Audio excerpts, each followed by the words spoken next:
Welcome to the Horse Talk Show. You never heard of a talking horse? With your host, Louisa Barton. I want to be a famous rider. I should like to race. Presented by Peterson and Smith Equine Hospital.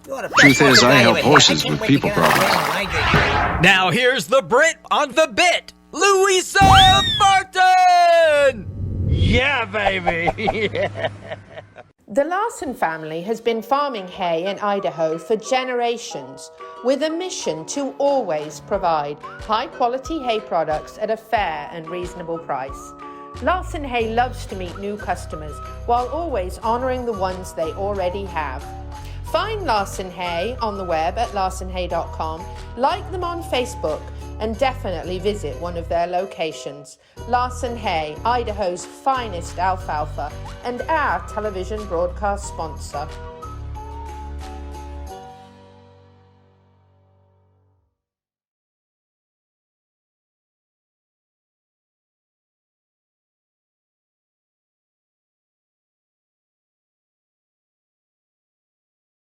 The Horse Talk Show broadcasts from the CEP's Equine Studios in downtown Ocala in the horse capital.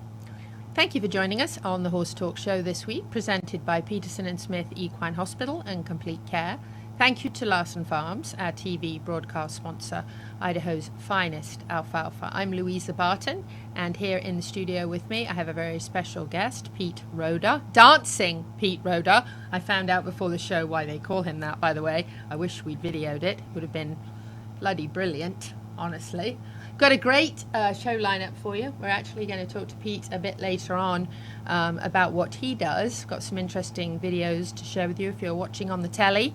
And if you're listening on the radio, just have to listen really carefully or find us on Facebook and watch it. But very interesting lineup for you today. We've got a little bit of news and announcements to start with the Hobby Horse Equestrian Games presented by Everglades Equipment Leesburg. And that is your John Deere dealer, and they are the presenting sponsor of this Equine Initiative event put on by the CEP. And the Equine Initiative is a Piranha initiative, and very, very excited to have quite a few horse sports that we're going to do on stick horses. Perhaps we can dance on stick horses too? Sure. Why not? We're going to have show jumping, dressage, horse racing, reining, roping, barrel racing, and polo, all on stick horses. The purpose of this is to let people who don't know a lot about the horse industry, that don't know a lot about the different breeds and disciplines, to come and learn about the different sports that you can do on horses and then compete on a stick horse so you don't feel like any concern of falling off. And we're going to have top equestrians in each one of those sports to teach you the proper way to do it and then judge you when you compete. So there'll be some ribbons and some prizes. There's going to be a horse breed exhibit, an all breed parade, horse demos, hay rides brought to you by Larson Hay. Probably be some good hay in that hay ride, I would think. Food trucks and vendors. And I want to thank Invictus Real Estate for being the sponsor of the parade. And we're going to get some wonderful breeds out there for you to meet, greet, take photos, and then watch them parade around the Florida Horse Park. And thank you to the Ocala Polo Club as well for helping us with the polo match. And that is 10 to 4 p.m. on October 22nd at the Florida Horse Park. We have a really cool little video here to show you. I'll let Isaac take us there. The Hobby Horse Equestrian Games will be held at the Florida Horse Park on October 22nd. This event is part of the Equine Initiative presented by Piranha, and it's a great way to learn horse sports from top equestrians and compete yourself from the safety of a stick horse. We're seeking businesses who would like to compete against one another in the polo tournament and sponsors for the event. This event will be free to the public and all ages are welcome. Please reach out to Louisa at ocalacep.com if you'd like to be involved.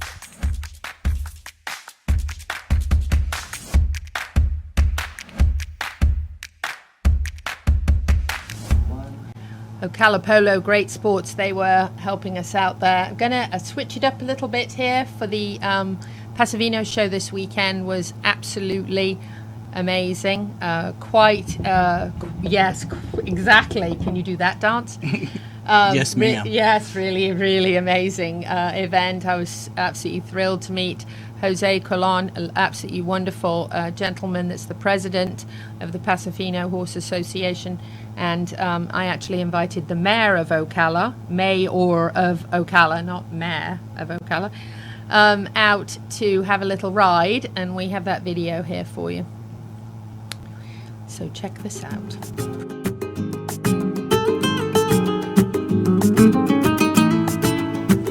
And that is the mayor of Ocala.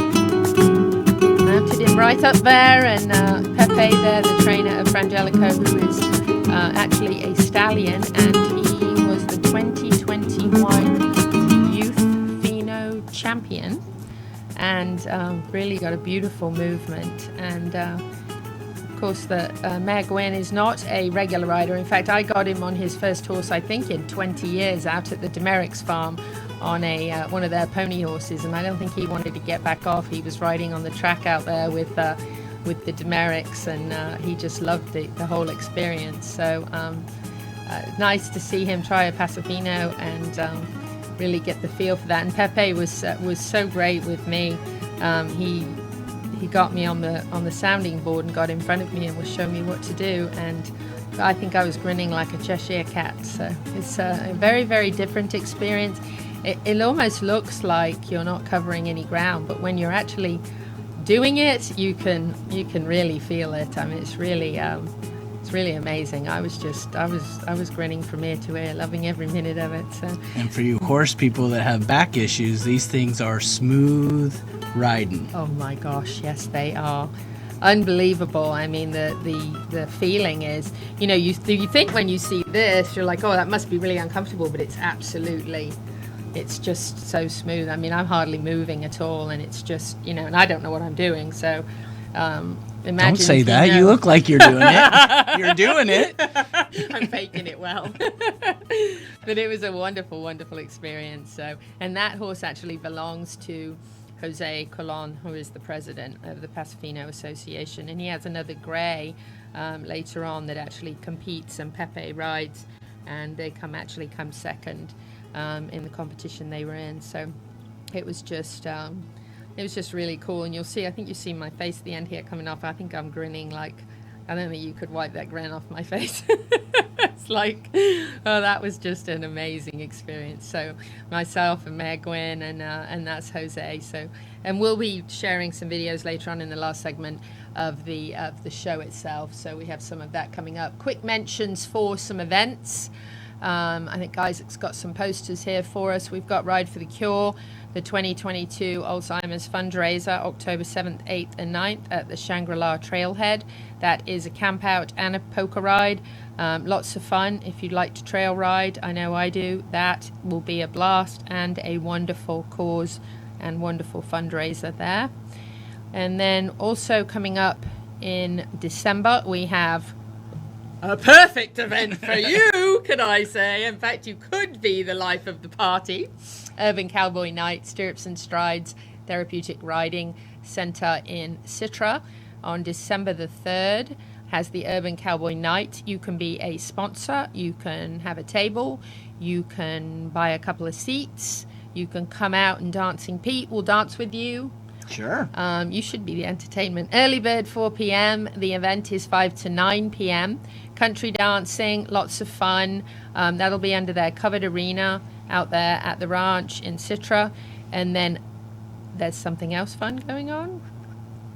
Diva the Dolly. You can pay $20, which all goes for the fundraiser, and you can go in the Dolly Parton Lookalike contest at 6:30, and that is for fundraiser attendees. And everything from that 20 for each person goes to the fundraising, and I'm the judge, so like I take bribes. No, I'm kidding. I do not take bribes. No, you take them. You just aren't going to make a difference in it.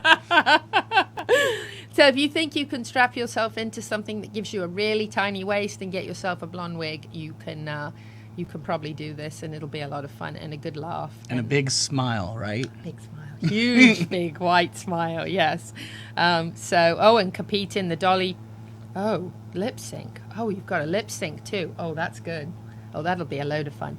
So Diva the Dolly, definitely a lot of fun. That contest will be great. 6:30. That's December 3rd, and that is at Stirrups and Strides Therapeutic Riding Center, a 501c3, who do absolutely wonderful work for both mentally and physically disabled adults and children and veterans. So that's just a great way to have a good fun night out. $75 for a seat is not very much, or if you'd like to be a sponsor and really get engaged with them and help them with their program, I think their fundraisers are some of the most fun every year, so make sure you get involved in that. And I think we are at the end of this segment, so we're going to wrap it up. We're going to come back with Dr. Adam Cayot. He's going to be talking about Lyme's, and then Pete is going to tell us more about dancing with horses. Stay with us.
This show is brought to you in part by DAC Vitamins and Minerals of Florida. All horses need a solid immune system, excellent joint support, a healthy gut, and DAC has all the vitamins and minerals they need with the NASC stamp of approval.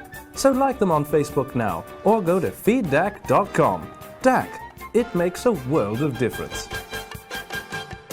With over 70 years of collective experience in the horse industry, Lip Chip was built with integrity by horsemen for horsemen. Introducing the Chip Link system, powered by Lip Chip, where a 15-digit unique ID becomes a key to unlock not only identity, but also health paperwork, owner information, and even photos of each horse. So simple, even a child can do it. The future is here. The future is Lip Chip.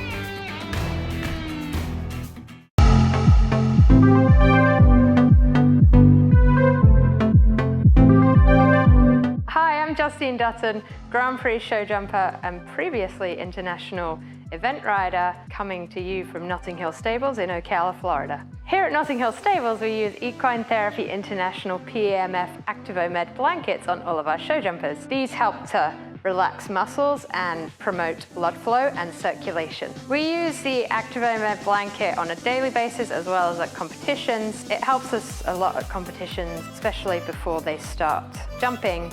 The tense horses really like it because it just helps to relax their muscles so they feel ready and confident to go in the ring.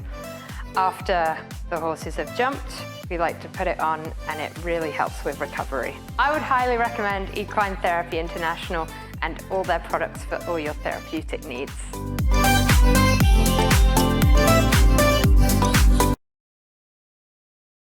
The Horse Talk Show broadcasts from the CEP's Equine Studios in downtown Ocala in the horse capital. Hi, this is Hall of Fame jockey Mike Smith. You're listening to the Horse Talk Show.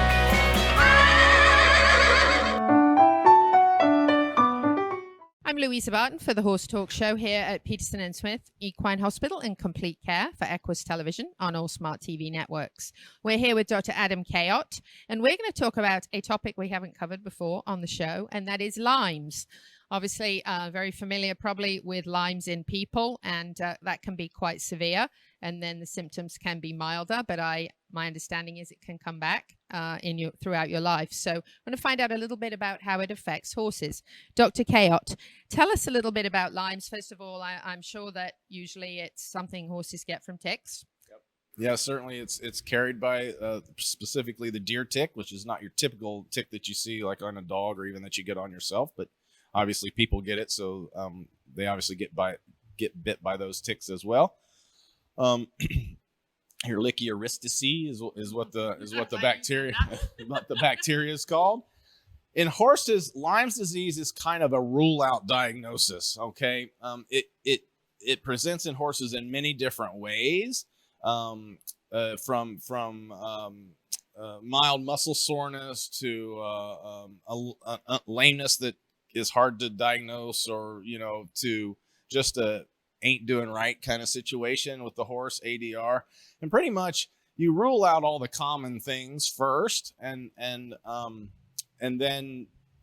kind of the last deal is, well, maybe Lyme's disease would be something we want to look at.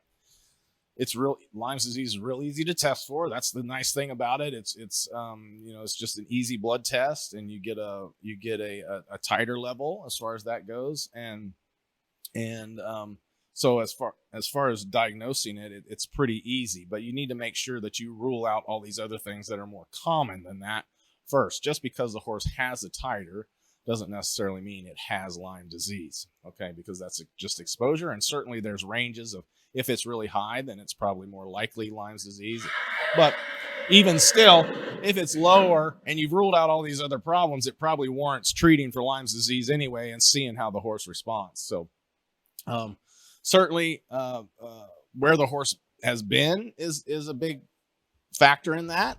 Typically, I think the deer tick is starting to come into Florida, but when I started 20 years ago, we really didn't have the deer tick in Florida at all. So if they hadn't gone out of Florida, then Lyme's disease is going to be lower down on your list or off of it, because there's no way that the horse could have gotten it. But if you're traveling up, Midwest, mid-New England states or eastern border states, certainly the deer tick hangs out there a lot, and you're more likely to have been bitten by that, and then that can be more probable. So and also probably asking the owner if they've removed any ticks lately, because that might be something the owner didn't think of and removed it and said, oh, that pesky thing, and then maybe something that history that you could at least give you an idea. Yeah, certainly that's another good point. And but you don't always have to remove a tick. I mean, sometimes they bite and drop off, and you never know. So and the deer tick is particularly small. And in horses, a lot of times ticks will end up on the docks of their tail. That's where they hang out, because that tail hangs down and they can just crawl up, and that's where they end up going, on the docks of the tail. So you can imagine trying to find a little tiny tick in the on the dock of the tail and all that hair. But if they get Lyme's disease, we basically treat them with an antibiotic, and it tends to be a long-term treatment. You're talking for a month or greater, as opposed to a few weeks on your typical antibiotic treatment. And we kind of see response to treatment on how it goes. If the horse is doing better, then we can kind of stop. We can check titer levels to see if those have come down. But yes, just like in people, it can kind of rear its ugly head again, certainly on stressful situations. If the horse gets bit again, any of those things that can bring it back. Lyme's disease is kind of a frustrating thing. Excuse me, because it can present itself in a horse in so many different ways. So it makes it real difficult sometimes to pin it down. But it is lifelong, just like it would be for a person, but they might not show symptoms again. But if they do, you obviously would need to readdress it again. That's right. Yep. And that's I've had that happen a few times, and whatever the trainer or the rider or the horse will say, hey, he's kind of doing what he did before, or let's put him on a round of doxycycline and see how it goes. And certainly at that point, makes life a lot easier, because you're just like, okay, yeah, that helped last time. Let's redo it. So, but yes, it can come back, and it can be gone forever, and you don't have to, never look around. But it's one of those things that always has to be in the back of your mind once you know it's been there. And have you ever had any very severe cases of it that you've seen? I've never had any very severe cases. Most horses are able to function pretty well, pretty normally, in doing what they need to do. It's just certain little, maybe they aren't striding out as far as they would be before. They have some unexplained muscle soreness, or they're just somewhat lethargic, or not up to par. So I've never had any of them be critical in any way from it, but certainly it can affect performance. Great. Dr. Adam Cayot, Lymes in horses, here at Peterson and Smith Equine Hospital and Complete Care.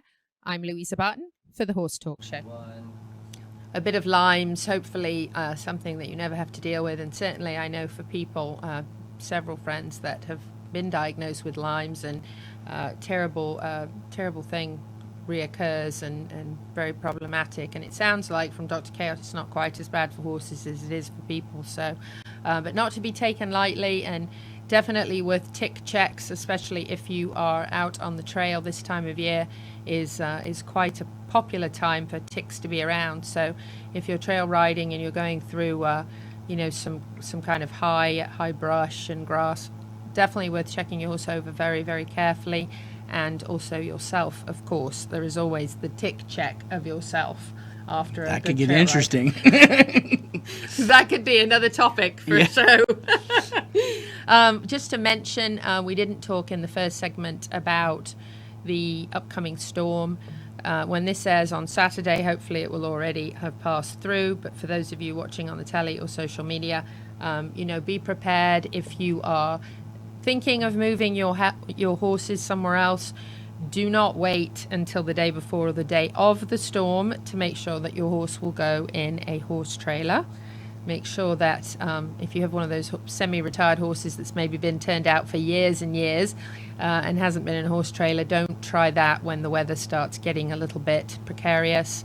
And we certainly hope that it's not a bad storm here. Fortunately, we are inland, and usually we don't have it quite as bad as the coast do. But prayers and thoughts to everybody at this time, and we'll be keeping an eye on it and posting and sharing. But be ready, have your medical kit on hand just in case you do have any minor injuries from any flying debris. And there's a lot of schools of thought on in or out of the barn. I think if you have a really solid concrete block barn, it's certainly probably the best place for the horses, unless they're not used to being in stalls. If they're horses that are usually turned out, we're going to, of course, keep an eye on the weather. Sometimes they're better outside, but do make sure anything that could be a projectile, any loose branches or pitchforks or buckets. And then on that note of buckets, if you're on a well, you definitely need to fill up as many buckets, wheelbarrows, and troughs as possible. Trash cans. Trash cans are great. Yep. Fill up as many things as you can. I always fill up as many things as I can in case you have a power outage and don't have any water for a couple of days, and that way you've got it ready for the horses. So just some thoughts on the storm. But everybody be careful and make wise choices and look out for our two-leggeds and four-legged families. We'll be back in just a minute with Dancing Pete. He's going to dance on the table for us in the next segment. He promised. We'll be back in just a moment. Thank you to our presenting sponsor, Peterson Smith Equine Hospital and Complete Care, and our broadcast sponsor, Larson Farms. Also, thank you to supporting sponsors, DAC Vitamins and Minerals, Seminole Feed Stores, Piranha, TT Distributors, and Midnight Rose Equestrian. This show is brought to you in part by Seminole Feed Stores, family owned since 1934. Manufacturing fixed formula horse feeds with mindful monitoring and quality ingredients right here in Ocala in an all-natural, non-medicated feed mill. Seminole Feed, simply the world's best and safest feed. Like them on Facebook now or find them at SeminoleFeed.com.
If you're tired of the rigors of keeping your horse's water troughs clean and free of algae, you need the Drinking Post Waterer, an automatic waterer for horses, livestock and cattle, field tested for over 40 years.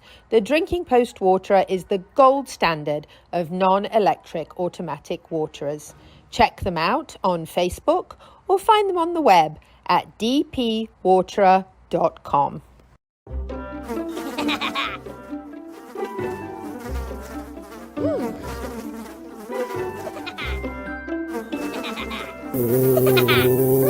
Horses. Piranha! Oh no! All the humanity! Oh, piranha.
The Horse Talk Show broadcasts from the CEP's Equine Studios in downtown Ocala in the horse capital. Hi, this is Hall of Fame jockey Mike Smith. You're listening to the Horse Talk Show. Welcome back to the Horse Talk Show presented by Peterson Smith Equine Hospital and Complete Care. Thank you to Larson Farms, our broadcast sponsor, Idaho's finest alfalfa. I'm Louisa Barton, host of the show, and in the studio, dancing Pete Rodda. I think that's a great name for a horse person, by the way. Thank you. Rodda horse. I mean, you could... Yeah. Before we start, though, you have to tell us about the dancing, and are you going to try out this table? I don't know about the table, but yes. So how I got my nickname was when I was in college. I was at University of Georgia, Athens. Go Dogs! And Go Dogs! Oh, that was good. Yeah. Yeah. So the Florida people aren't going to like that. So they would have birthdays, and the DJ was a buddy of mine, and he'd come down and he goes, Pete, I got a birthday for this girl. Would you come out and dance? And so they'd clear the dance floor. They'd wish her a happy birthday, and we have a surprise, and I'd come out and I'd dance with her. Swing dance or dirty dance or whatever, she was into. And then one night he goes, oh, I got a bachelorette party. I'm going to do this big. And I said, okay, do it big. And he goes, ladies and gentlemen, Dancing Pete. And I came out and did my thing, and I came back, and all my buddies were like, hey, Dancing Pete. And they were joking and laughing. And then before you knew it, when I was at my classroom, college, we had a small group in animal science. They were all calling me Dancing Pete, and then it stuck. If the cat fits. Yes, ma'am. Let it. Except for it's the dog, not the cat. But no, I'm joking. That's awesome. Yes, ma'am. And then I got it again when I went and became a Pirelli instructor. But before I was there, I was dancing, and somebody's like, "Who's this dancing guy?" And all of a sudden, they go, it's Dancing Pete, because they found out my first name, because I didn't go by Dancing Pete to them. And then I got it the second time, so I guess it's supposed to stick. It was supposed to stick. Yeah. So tell us about your beginning with horses. How old were you? Well, it was a long time ago. No, in a galaxy far. No, that was a different story. So I was actually 18 in college. Oh, you were not a little kid.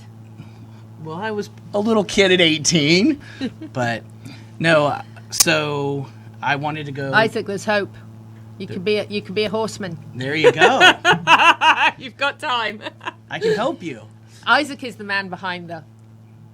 He's the man behind the curtain. He is. That makes her look good. Yes, he does. Can't do anything with my hair today, though. Even Isaac. So, I wanted to be the greatest animal trainer of all times, and I wanted to do exotics for movies, and I wanted to become a vet, so that back then I thought, well, if you're a vet, nobody's going to question anything you do with these exotic animals. And so I was like, okay. So we went to the vet school as an undergrad, and I said, okay, what should I do to get here? And they said, well, if you're going to do exotics, you need big, large animal experience, because you'll deal with elephants and livestock and stuff like that are, impalas and all that. So I was like, okay, so go animal science. And I said, okay. And then when I got to animal science department, they said, well, you got to pick a species that's your emphasis. And I said, okay, what do I have to choose from?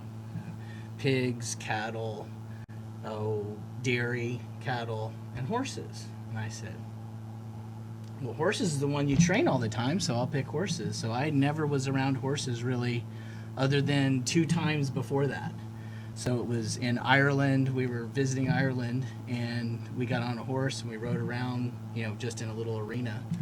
And then the second time I was about 13. I got dared at a soccer practice to go over to the farm next door that nobody was there and jump on this horse with a halter and just a little string, and I rode it around. And you were horse people's nightmare then. Yes. Now I'm like, oh my gosh. I can't believe I could have died. Yes. And then all my friends wanted to do it, and then I got dared to do the other horse. So yeah, it was bad. That's bad. So, but that's where and then I had a knack with them. Like any horse that bucked, reared, or went after people or couldn't be caught, I would go out there and I'd pick grass for 2.5 hours. And they'd come to me, and that was probably my only quiet time. Like I was a big extrovert in college. Yeah, you? But when I was around, no. But when I was around the horses, I got really quiet, and all the scared horses I was really good with. And then once I got them confident, I didn't know what to do with them. So that was the next step. Yes, ma'am. So how did you proceed? So I wanted to work at the barn, the training barn. So there was a list of 10 people, and they had all these criteria and all this kind of stuff. And I'm like, oh, I want to work there.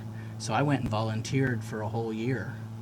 And it got to the point where all the maintenance guys were like, the lady that ran it was like, Pete, go unload the hay. And I'd run over there and I'd start unloading the hays, and the guys that were helping me goes, do you work here, Pete? And I'm like, no, sir. And they're like, okay, because you work harder than anybody that works here. So when there was a job open the next year, I got bumped to the front of the list because I knew all the horses. I had already done everything. You had all the experience. Yes, you knew ma'am. the routine. And then I took my classes. So one of my first classes that they found out I had a knack with horses was a practicum class where you learned how to be around different animals at the barn, like the pigs, and how to move them and how to process them and do different things. So we got to the horse barn. And he goes, okay, you see those yearlings out in the distance? I want you to go out there, catch one, lead him away from the herd, let him go, and come back up to the barn. I'm like, okay, seems simple. Seems easy. Yeah. It's real simple. I've taught dogs. I've taught birds. I can do this. So I walked out there and... Herd dynamics. Fun stuff. I didn't know what to do, so I treated them like a dog. I put my hand out to let them smell my hand. And they smelled my hand, and before I knew it, I had the whole herd engulfing me. And I'm like, cool. And I'm rubbing on this one and rubbing on this one. And then I go, oh, I guess I need to catch one. So I put the halter on, and I don't even remember how I put it on. And then I let it out, and the whole herd followed. And then I let it go, and the herd engulfed me again. And I tried to go back to the barn, and the herd followed me. And then I saw this student that was having trouble catching one of the babies, the yearlings. And so I'm a teacher. You know, if somebody's having trouble, I've got to, let me help you. Even though this is the first time I've ever done this. Take my advice, I'm not using it. But. So I walked over there and I said, no, put your hand out, rub him here, just wait. Okay, now go ahead and put the halter on, he's ready. And they got it, and I come back up to the barn. My professor goes, Pete, how long have you been in horses? 20 minutes? And he goes, no, seriously, how long have you been in horses? I said, 20 minutes, I'm serious. And I told him the story of the 2 times I'd messed with horses. And he's like, what's your emphasis? Because he was a horse professor. You need to take this class and this class, because he saw that I had. And then I didn't know the person I taught's parents were world champions and had been around horses their whole life and was competing and doing stuff and couldn't catch the yearlings. So I didn't know. I was just helping somebody who was having trouble. Wow. So that's how they started. I had a knack, and then if a yearling couldn't be caught, Pete, go catch that yearling. 2.5 hours of picking grass until he got so curious, and boop, got it and coming. So you just had an affinity right away with them, ma'am. and they had a good feeling about you, and a lot of that with horses, and people who don't necessarily know horses might not know that you can entirely put out a certain vibe that, and it's just like when you get on a horse, a new rider, green rider, gets on a horse and is nervous. The horse could be perfect before that green rider got on, and then the horse becomes nervous because they immediately, from quite some distance, can pick up on your vibes, and they picked up on your no fear, confident herd leader, and they were like, we want to follow this guy. He's the leader of the herd. So well done. And no fear isn't always good. This is true. There's another piece to that. I was overconfident. Yes. When we used to do cattle, we were evaluating some cows in a small pen, and all of a sudden everybody starts running away from me, and I'm just standing there, and then the next thing I know, 4 of them jump the fence, break the fence, and I could have reached out and touched them.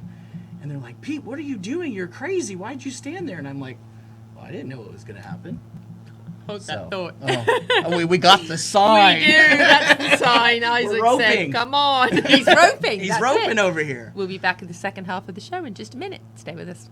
Current equine microchips can migrate by up to 30%, causing difficulty when scanning. With over 70 years of collective horse industry experience, LipChip offers a new, more effective method of microchipping, partnering with veterinarians and technology experts to ensure humane and practical microchipping.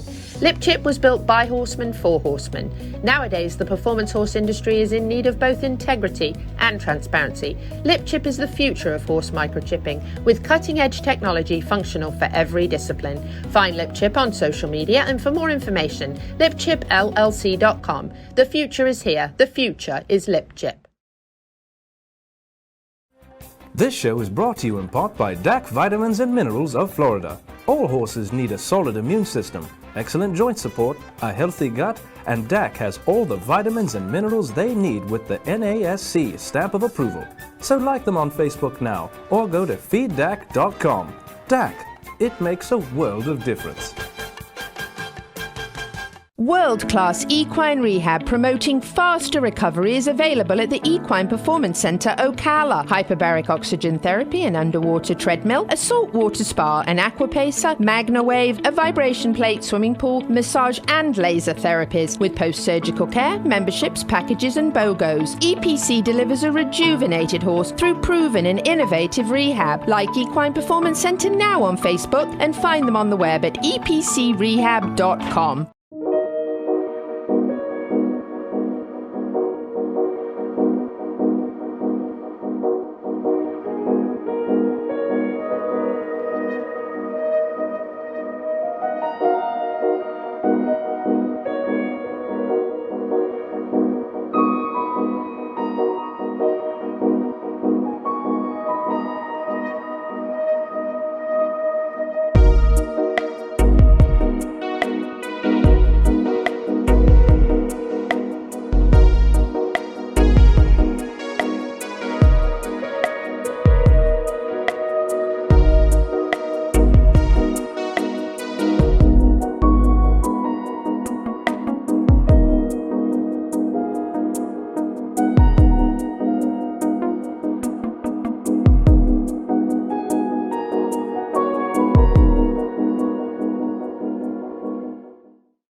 Larson family has been farming hay in Idaho for generations with a mission to always provide high-quality hay products at a fair and reasonable price.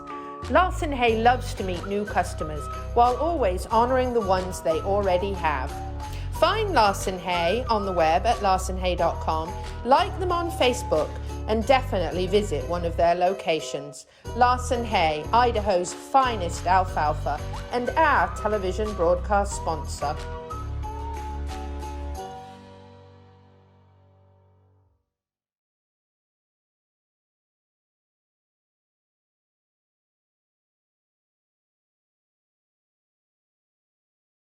Welcome back to the Horse Talk Show. You never heard of a talking horse? Well, listen to this. With your host, Louisa Barton. What does it feel like to be in love with a horse? Presented by Palm Chevrolet, your hometown Chevy experience. Back in the saddle again.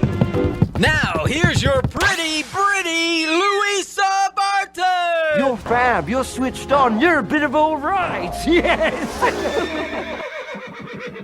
Yeah, baby. Yeah.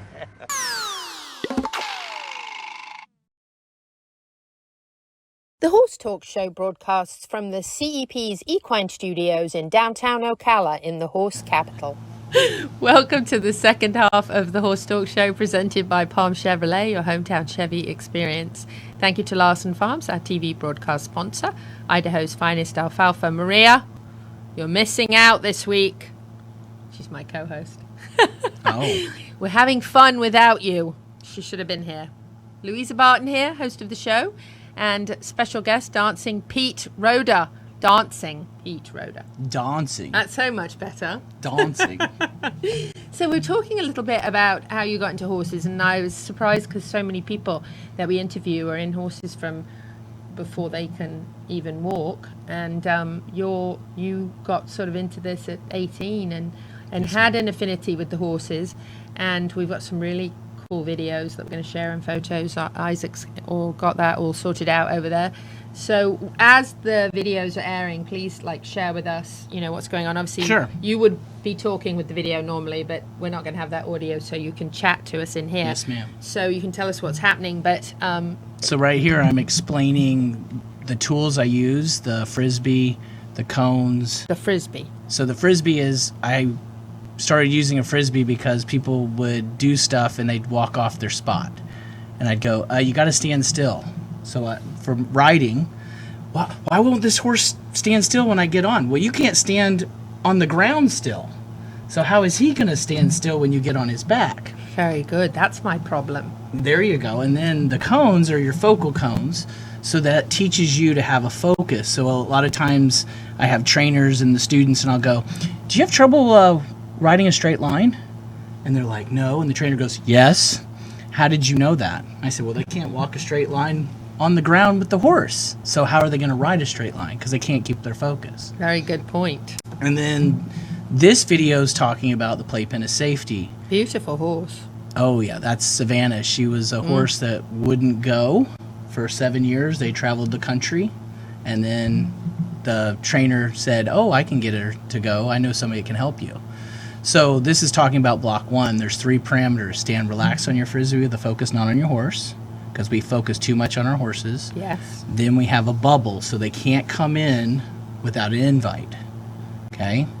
And then we have the end of the rope, meaning that's the herd bubble, so they can't go any further than the end of the rope. So I can always tell when a horse has trouble turning or stopping because they're pulling on that rope at the end of it. So I have a lot of things. And so right there I was doing the TikTok, which is how you get them out of your space. So we create this because everybody talks about, well, do you have a bubble? And I'm like, yo, humans don't have bubbles. And I'm like, I get nose to nose and go, really? You don't have a bubble? Okay. And some people's bubbles way out here, and some people are closer. And then as you get permission, you can get closer and closer. And horses are the same way. They don't understand why they're allowed in 1 second and the next second they're not.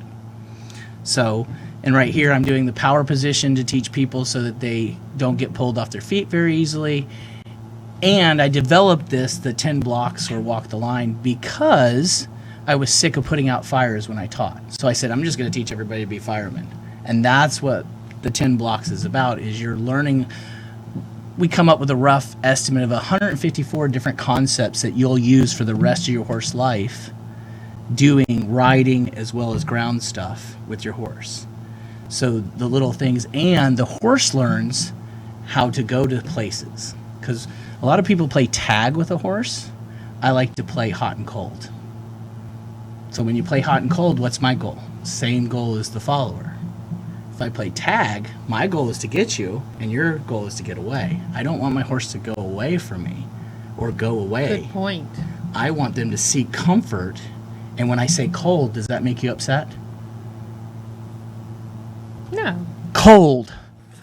Freezing, right? Yeah, actually, I'm English. I like cold. And rainy. Yes. But if I say hot, then that's me relaxing and telling you got it right. So you're seeking comfort in hot and cold. And we're both on the same goal. Instead of, I'm going to get you there, and you're like, I got to get away. Yes. And if you play hot and cold with the wrong person, so if I want to get you to touch your phone, and every time I say cold, you run 4 feet the other way, it's going to be a while before we get to touch that phone. But if I have a good partner that goes, is this where? Oh, that's hot. Oh, that's hot. Yeah.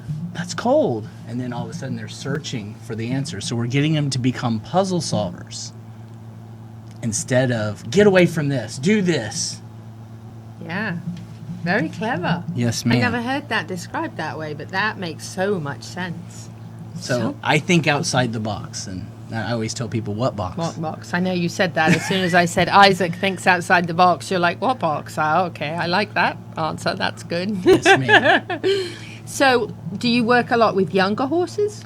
Or problem horses? Or I've both? done young horses from foals, 1 day old, to older horses that are 25, 30 years old and having, some kind of, won't get in the trailer, like you said, being prepared. Mm-hmm. Or, he's now doing these behaviors during feeding time. And that's another one of my pet peeves during feeding time is if you invited me over and I said, Louisa, where's the dang food? Get it on the damn table.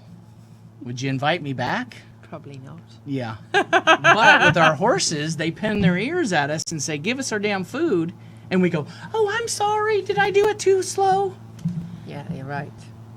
We cater too much. So I always tell people the training that's happening when you think there's no training happening is more valuable than when you're in training mode. That's true, because the things you do every day, a part of your routine with your horses, are often the things that you're habitually doing the wrong way or the right way, but they're learning from those things. And valuable is boundaries, because boundaries create bonding. Yes, and consistency, because if you're not consistent, then you're giving the horse a mixed message, right? Exactly. And you're saying it's really okay on Tuesdays, or it's really okay on Saturdays, or it's really okay when I'm tired, but it really isn't. And so you've got to have that consistency every time, and those are the things that they learn in their routines. And that's why it's a leading exercise, because you lead your horse more than you do anything else. And I always tell people when they go, well, I don't have time to lead this way.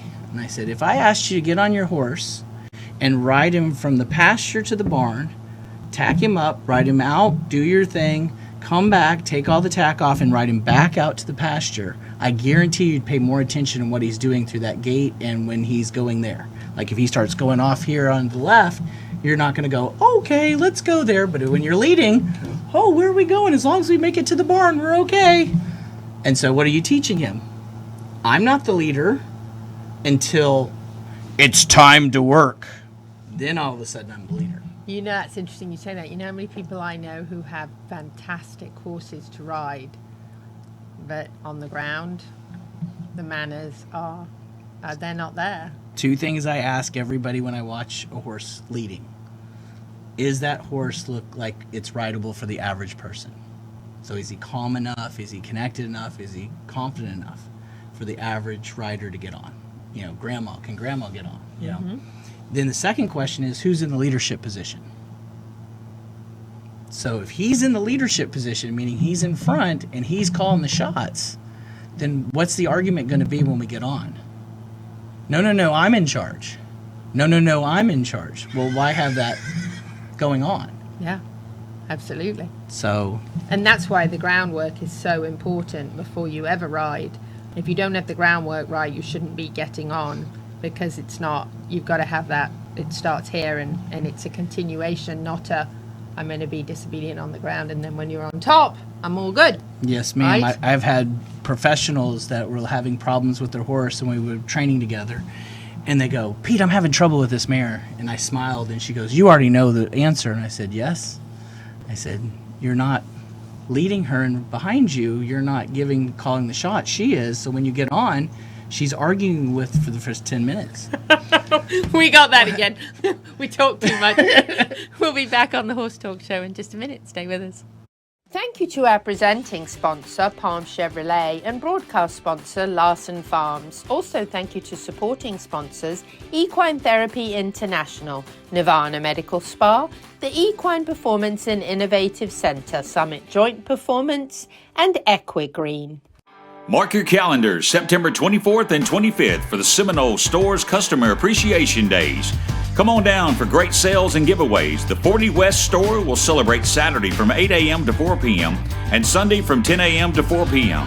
Bellevue's location is Saturday from 8 a.m. to 3 p.m. with free gifts, raffles, promotions, and discounts on feed and tack, store shelf items, farm, lawn, and garden supplies.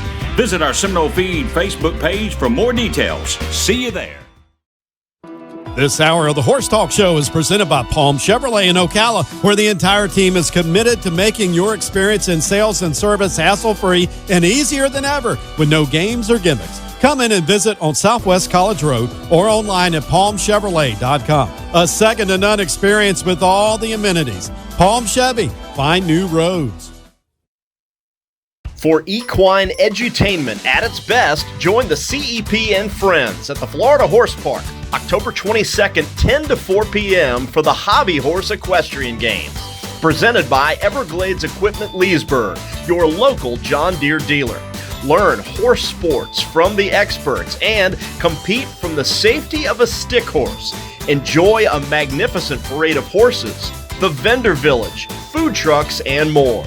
With free admission for all and for the best in horsing around, check out the Hobby Horse Equestrian Games on Facebook. Bring your stick horse or make one of your own while supplies last. See you at the park.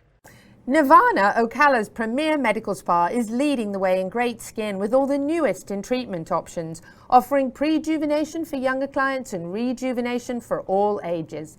Nirvana knows you want to look your very best, but we've all seen people with the telltale signs of too much work. We want you to look like you, just better, brighter, and younger, with all the newest and best in technology, and all in the most beautiful surroundings. Like Nirvana Medical Spa on Facebook and find them on the web at nirvanamedicalspa.com. Become a better, brighter, and younger you. Piranha, your trusted leader in insect control for 50 years. The official fly spray for World Equestrian Centre. From the strongest water-based equine spray in the blue bottle to the familiar and long-time favourite in the yellow bottle. Wipe and spray, we've got you covered. If you're looking for effective plant-based fly spray, then look for our Zero Bite in the green bottle. Check us out online at piranhainc.com. That's Pyranha, piranhainc.com, to learn more about Piranha's entire family of products. Piranha, it works. My name is Dr. Natalie Solomon. I formulated Equine with cutting-edge science and technology alongside the passion that is represented by a lifelong love of horses. I created a product that I would trust for my horses because they deserve nothing but the best for their bodies. Horses rely on us to take care of them, to love them, to respect them. This is how Equine came to life. Equine, CBD for your horse that you can trust. The Horse Talk Show broadcasts from the CEP's Equine Studios in downtown Ocala in the horse capital. Hi, this is Hall of Fame jockey Mike Smith. You're listening to the Horse Talk Show. Back on the Horse Talk Show, presented by Palm Chevrolet, your hometown Chevy experience. Thank you to Larson Farms, our TV broadcast sponsor, Idaho's finest alfalfa. I'm Louisa Barton in the studio with special guest, dancing Pete Rodda. He still hasn't danced, so, you know. He did dance with me before the show, though, I will say. Yeah, she said, "Oh, I don't dance. I don't dance. I'm not coordinated." I took her hand and I went, "All you got to do is follow," and boom, boom, boom, she was dancing. I was dancing. It's impressive, actually. I thought I was too uncoordinated for all that. So what kind of dance do you want? What about the two-step? The two-step? What about three? No, I'm joking. I can't do two. We're going to two-step around the small We area? might have to do it after the show, film it, and then put it up. Okay, we'll film it. See, I started getting up and she stops me. Up here. Up here. Up here it'll work. We'll be able to see your feet at least, but you might break the table. So yes. It's possible. I can't be sure. All my friends are going, "Pete's not doing it? He's not dancing. Something's wrong." Something's wrong. Yeah, he's behaving himself. What happened? We have a really nice video in Wisconsin here that we're going to pop up. Yes, ma'am. Because, yes, look how pretty that is. So this is on one of the videos to show you a demo of using my system of the 10 blocks or walk the line. And these are my two horses. The gray is a Dutch warm blood, and that's Vedette. And the bay is River, and she's a quarter horse. And I got River when she was 2.5 and never been touched. And Vedette was misunderstood. They didn't do anything wrong with her. She just was misunderstood and took a lot of time. So right here I'm doing a catch. So this isn't on the blocks, but the blocks set you up for what I'm about to do. So you notice they saw me coming and boom, here they come. And I always like horses to catch me. Mm-hmm. I don't catch them. Mm-hmm. Very good. So, and then River has a safe spot, and if you get the blocks, the safe spot is the place you want the horse to be. So like we said about the hot and cold, what is the goal we're trying to get? So that's that safe spot. So River's safe spot is in my right shoulder when going to the left, and Vedette's safe spot is River's right shoulder going to the left. Nice. And actually she'll get a little bit past her sometimes. That's really neat. So, and then everything we do has a safe spot, a thought pattern. Just like I always say to people when you're haltering, think about if I helped you put your underwear on. You would probably want to be a participant. You don't want me to just jerk it on there, but I watch so many people just jerk it on there. That's your first interaction, the catch and the haltering. So if I walked up into the studio and I just said, "Hey, Louisa, we're going to do this, right? Let's get it over here," right? You're probably going to be like, "Oh, this is going to be a fun one." Mm-hmm. But we got to know each other. We hung out for a little while before we ever started this. That's the whole point of waiting. Yes. And if I could change the world on one thing, it would be wait. Yes. Wait. I honestly have to say, just watching you, that would be exactly how I would put that halter on, head collar, as we call it in England. Because to me, everything that you do around a horse's head should be done that way. Because, first of all, think about how many horses you come across that are head shy. And it may not necessarily that they were ever smacked in the face. I hope they were never smacked in the face. It could be as simple as you... I mean, would you want to have something jerked around your eyes, nose and ears and everything else and roughed around? Or not even understand it. So there's a lot of times I spend lots of times haltering to one piece at a time. Like there might be 60 steps to halter some horses. Mm-hmm. So we come in and they have to be behind me in a certain place. Nice. They come through and around, and that's another block. So I don't want to get too in depth, but that's the walking swirls or standing swirls to come around a gate. So everything that's in what I teach has a practical use for it on the ground as well as in the saddle. It's nice. So we're watching leadership, but they're being good participants, not... I got to be obedient and do all this. I want a willing horse, not an obedient horse. Mm-hmm. Absolutely. So willingness takes longer. So this is a backup. It's another block. So I want to make sure if I stop and a horse is loose and coming at us, I can back up and everybody backs up with me. And then you see my stick go in the air. That's the tick tock to say, "Hey, you're in my bubble. You're not allowed in there uninvited. So these little things of leading and having these skills sets us up for our ride, going to the show, different things, because we want to be the same at home as we are at the show. Absolutely. So I always tell people, when you go to the show, what do you take with you? Feed, grain, hay, tack, and your habits. Oh, never mind. We don't bring our habits with us. It's all different. But you see the top professionals, if you go with the Paso show, those top professionals handled those horses exactly like they were at home. Yes, absolutely. They were like, we're at home. Yep. I don't care about this crowd. We're at home. Yes, And habits. Let them get used to it. That's so important. You're right. They're both beautiful too. Thank you. Oh, they're lovely. Yes. Thank you. They really are. And the farm is just gorgeous. Oh. How many acres is that? 36 acres, I believe. Oh my gosh, what a beautiful And she has an place. indoor arena, dressage arena, full court. She's got like 22 stalls, and then she has these paddocks you'll see in a few minutes if we keep watching. Yeah, what a beautiful place, Wisconsin. Now, a lot of people are going to say, well, those horses are behind you, that's dangerous. And I always say, well, they've been prepared for that. So, and what is dangerous of leading a horse, if you think you're safer because you're beside them, which I call guiding, it's not leading, because when you ride, you're guiding, you're not leading. Mm-hmm. When you're in front, you're leading. But I've set them up. But a lot of people don't realize you can get jumped on a lot faster than you can get run over. That's true. I've had all those things happen, and I always say I'd rather take my chances of jumping out of the way than a split second the horse is on top of me. Mm-hmm. Yes, and I mean, they are absolutely paying attention to the bubble. Oh, yes, ma'am. There's no impatience or anything with Well, them. they'll have their moments, but that's the whole point of it. I don't want my horses to just be robots. I want them to go, hey, I'm going to test you. Are you paying attention? So, because I always have this thought, how do we learn? How do horses learn? So, I guess that's the answer. I think that's the answer. I know that's the answer. And then I understand that's the answer. And then somewhere in between there, and the smart ones usually every step, I test the answer. So are you paying attention? Is it the same today as it is tomorrow? Is it the same in the arena as it was there? They're no different than children. Exactly. You either give them boundaries or you don't. And even if you give them boundaries, you're giving them boundaries. Right.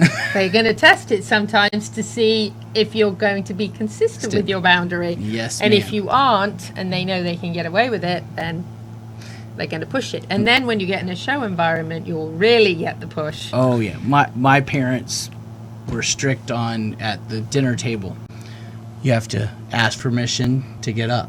And sometimes it was no, you have to wait until everybody finishes. And I used to go, why do I got to wait for everybody to finish? But when we went to the restaurant, it was the same deal. And that's what they were preparing us for when we were at home, that we couldn't get up and run around. Now, if we were at McDonald's or a restaurant like that, maybe we could get up and go run around, but it had to get permission. Right. So it's the same kind of thing with these guys. It's really... So to right here, Vedette goes, I'm out of here. And so we had to go recatch. Pete, this is really... really, really interesting. You should come back every week. Okay. We should do a Pete segment. The dancing Pete segment. That sounds like a blast. I know it, doesn't it? So we'll be back in just a minute. We actually have the last segment of the show. We've got some Paso Fino fun to show you and a bit more chatting with Pete. Stay with us. Thank you to our presenting sponsor, Palm Chevrolet, and broadcast sponsor, Larson Farms. Also, thank you to supporting sponsors, Equine Therapy International, Nirvana Medical Spa, the Equine Performance and Innovative Center, Summit Joint Performance, and Equine.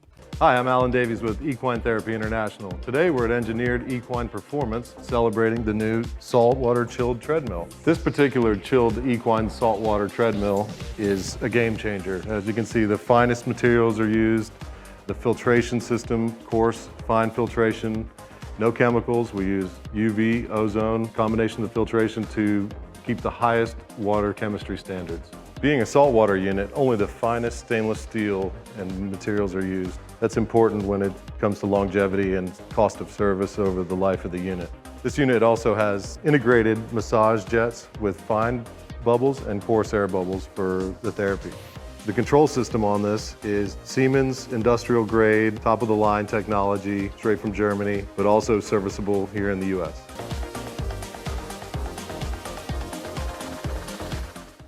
World-class equine rehab promoting faster recovery is available at the Equine Performance Center Ocala. Hyperbaric oxygen therapy, an underwater treadmill, a saltwater spa, an aquapacer, MagnaWave, a vibration plate, swimming pool, massage and laser therapies. With post-surgical care, memberships, packages and BOGOs, EPC delivers a rejuvenated horse through proven and innovative rehab. Like Equine Performance Center now on Facebook and find them on the web at epcrehab.com.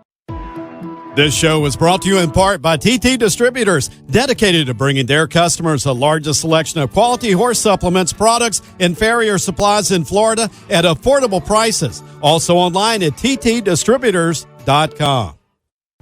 This show is brought to you in part by Summit Joint Performance, promoting a healthy, thick synovial fluid, decreasing inflammation in the joints and improving the cushioning properties of the cartilage pads. All age horses can benefit from Summit Joint Performance.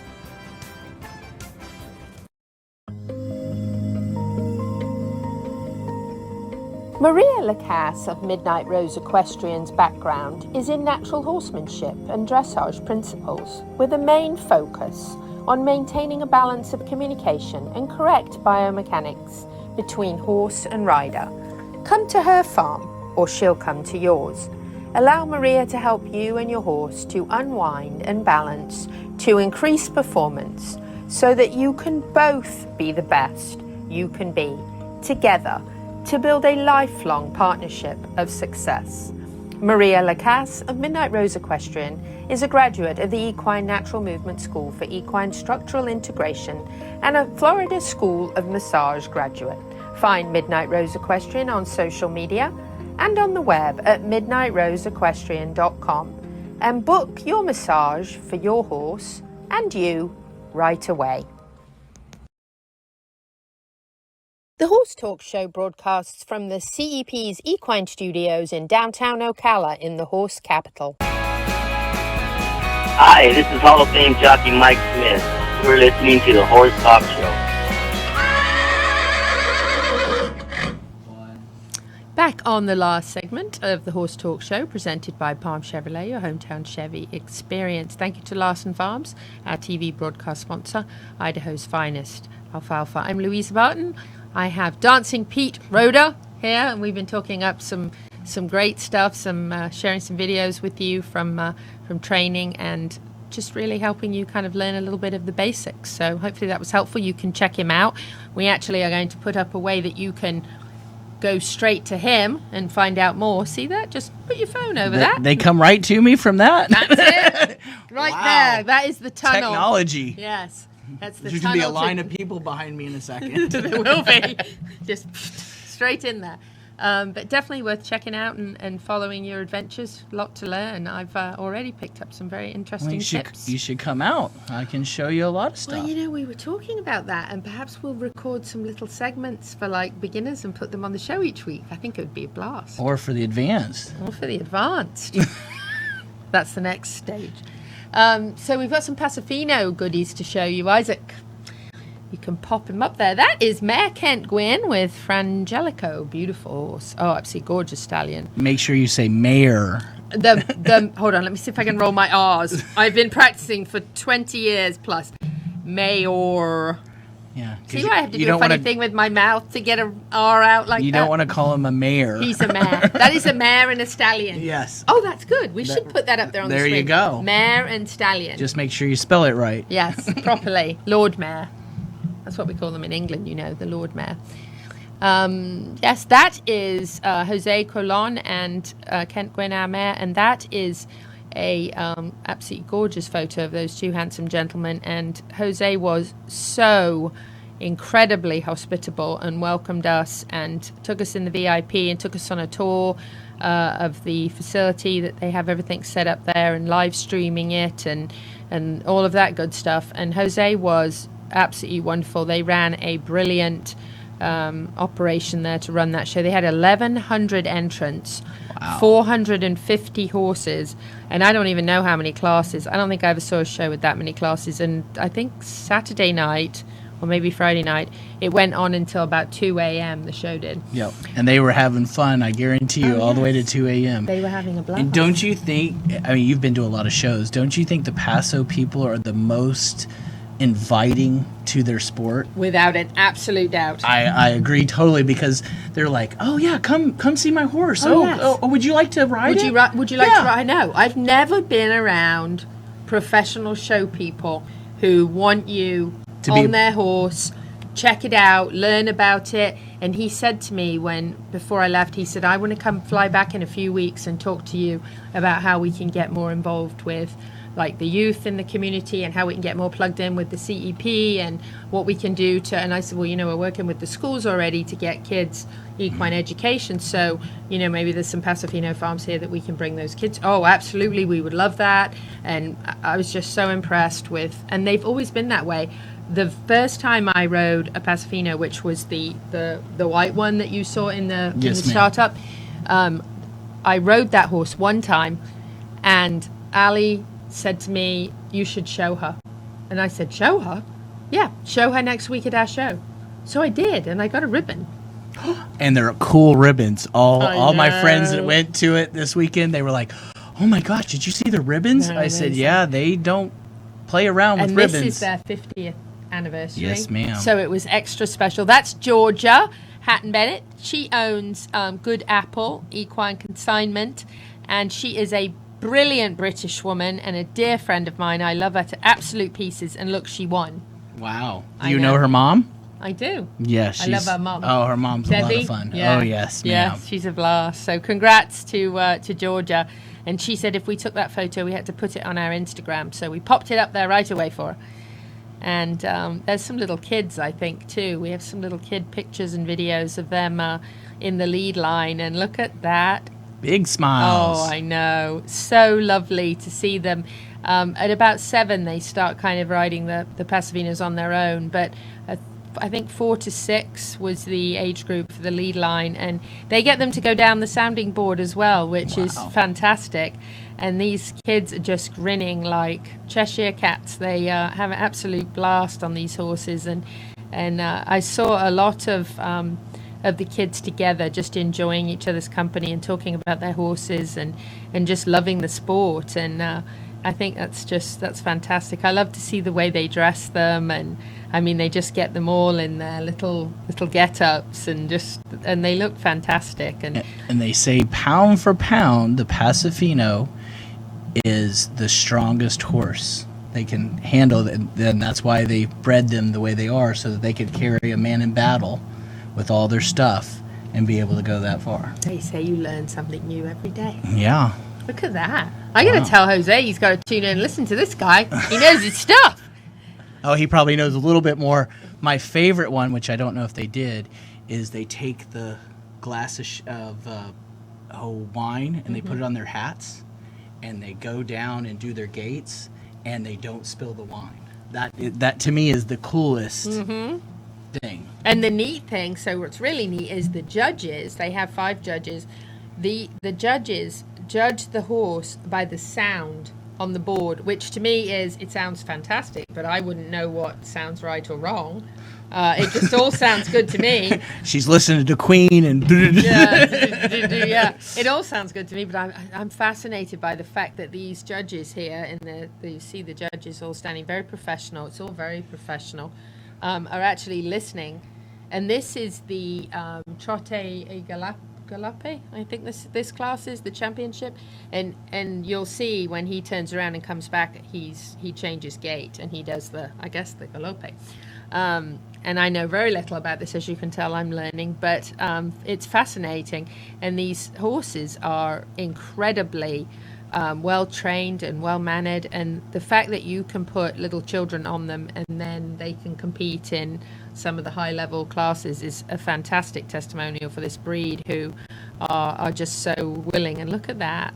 And I believe that's more of the Cuban bred is doing the Galope. Yes, and there's not that many of them that do the 2, and that's I think there are only maybe 5 in this class, but really, really amazing to watch this show. It was really fantastic, and they're going to be at the World Equestrian Centre for this championships for the next few years. So we're definitely going to be supporting them and getting the general public out there, and maybe do a little, they want to do like a general public Paso Fino ride, so you can come out and try a Paso Fino and learn more about the breed. And it was just really impressive. We went for a few hours on Friday afternoon, ended up going back Saturday and spending most of the day and evening there, and it was a great experience. The mayor and I, both Mayor and I, the mayor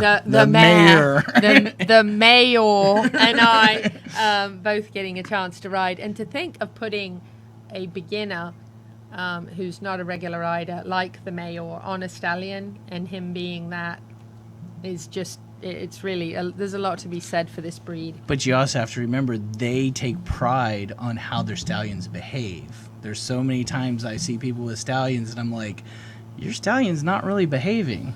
So there's certain groups that really pride themselves on that, and that's really spot good. on. And actually, you hit the nail right on top of the head with. I hadn't really thought about it, but they are the most welcoming into people who don't know, and I think that's really that's a great way to get the love of your breed across to people. Is sometimes we get so involved in what we're doing, competing or trying to win and doing the best we can with our horses, and sometimes we forget to be nice, and it's not always the most welcoming. But that was lovely. So there's always something to learn from each different breed and what they do with them. So the thing.